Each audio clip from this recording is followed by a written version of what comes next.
Pope Francis' funeral, huge crowd and world leaders in Rome. Huge crowds of mourners and world leaders attended the funeral of Pope Francis in St. Peter's Square. The Pontiff died aged 88 after 12 years at the helm of the Catholic Church. The Vatican has said 160 delegations attended, including approximately 50 heads of state and 10 reigning sovereigns.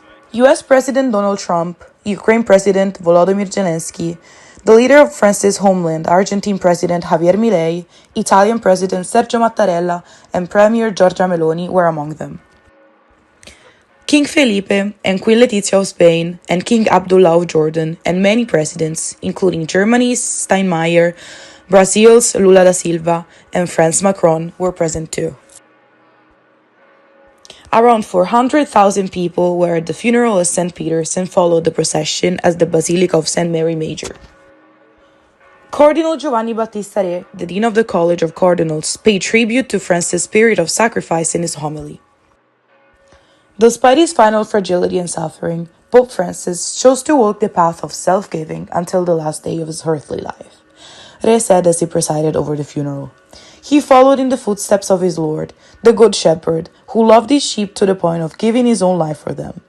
And he did so with strength and serenity, close to his flock, the Church of God. Pope Francis made an appearance in St. Peter's Square on Easter Sunday, the day before he died on Monday. In spiritual union with all of Christendom, we are here in great numbers to pray for Pope Francis so that God may receive him in the message of his love, Re continued.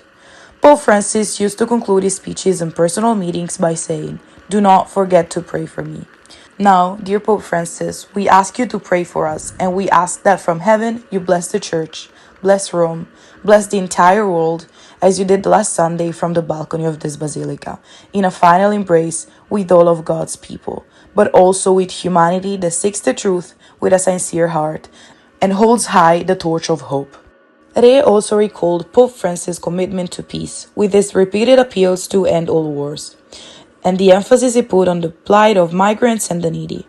These passages of the homily elicited applause from the crowd in St. Peter's Square and outside the Basilica of St. Mary Major, where he will be laid to rest and where a big screen was set up to enable people to follow the service. Rome police said early on Saturday that thousands of faithful had already taken up positions along the 6-kilometer route of the late Pontiff's funeral procession from St. Peter's to St. Mary Major. The late Pontiff would always go to St. Mary Major to pray before and after every apostolic journey he went on, and he asked to be buried there, not in St. Peter's like most other popes.